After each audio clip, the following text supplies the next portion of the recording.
అందరికీ మన్నత. అందరూ ఎలా ఉన్నారు? మన జీవితంలో సమస్యొస్తుంది. బాధలుంటాయి, కష్టాలుంటాయి కదా!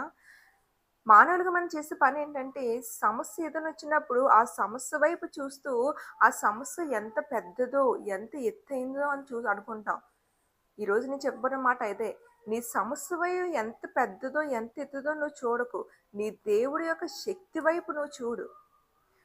మన జీవితంలో ఏదైనా సమస్యొచ్చినప్పుడు సమస్య ఎంత పెద్దదో చూస్తాము. బాధొస్తే బాధ ఎంత లోతైనదో చూస్తాము. ఇంక ఈ యొక్క పని ఇంక అసాధ్యము అని అనుకుంటాం. కానీ ఈరోజు దేవుడు నిన్నే అడుగుతున్నాడు. నువ్వు నీ సమస్య వైపు చూస్తున్నావా? లేదా నువ్వు ప్రార్థిస్తున్న నీ దేవుడి వైపు నువ్వు చూస్తున్నావా? బైబిల్ గ్రంథంలో సమస్య వైపు చూసిన వారు ఓడిపోయారు. దేవుని శక్తి వైపు చూసిన వారు గెలిచినట్లుగా మనం చూస్తున్నాం. దేవుడు ఇశ్రాయేలు ప్రజలకి కనాను దేశాన్ని ఇస్తానని చెప్పి వాగ్దానం చేశారు. అయితే ఆ కనాను దేశానికి వెళ్ళే ముందు 12 గోత్రాల నుంచి 12 మందిని ఎంపిక చేసి, ఆ యొక్క కనాను దేశాన్ని ఎళ్లి చూచి రండి అని చెప్పారు.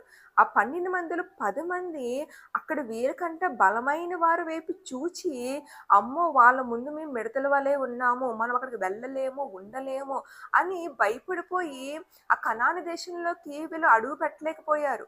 వీళ్ళున్న భయాన్ని పెట్టి, అల్ప విశ్వాసాన్ని బట్టి.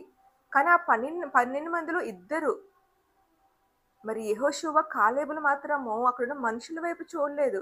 దేవుడిస్తానన్న ఆ కనాను దేశం వైపు చూసారు. అక్కడున్న ప్రకృతి వైపు, చెట్ల వైపు చూసారు.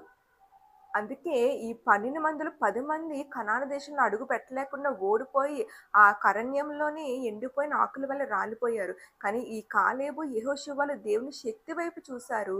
అందుకే వాళ్ళు కనాను దేశంలోకి అడుగుపెట్టినట్లుగా మనం చూస్తున్నాం. అలాగే గొలియాతును కూడా దావీదు మరి ఎదురుగున్న గొలియాతు వైపు చూడలేదు. తన పక్షాన ఉండి యుద్ధం చేసే దేవుడి వైపు చూశాడు. తన ఎదురుగుండానే పెద్ద సమస్య వంటి గొలియాతు వైపు చూడలేదు కానీ, యుద్ధము యెహోవాదే అని దేవుడి శక్తి వైపు చూశాడు కనుకనే అంత ఎత్తు, అంత బలమైన గొలియాతు మీద దావీదు విజయాన్ని సాధించాడు.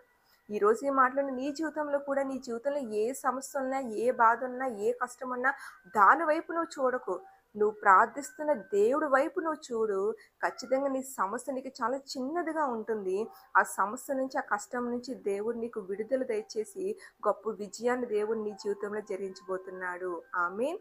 మరి ఈ మాటలు నమ్మినట్లయితే కింద కామెంట్‌లో ఆమేన్ అని కామెంట్ చేయండి. మన ఛానల్ సబ్స్క్రైబ్ చేయండి, లైక్ చేయండి, షేర్ చేయండి. మీకు ఏదైనా ప్రార్థన అవసరాలుంటే కింద కామెంట్‌లో తెలియపరిచినట్లయితే మీ కొరకు దేవుని సన్నిధిలో ప్రార్థనలు చేయబడతాయి.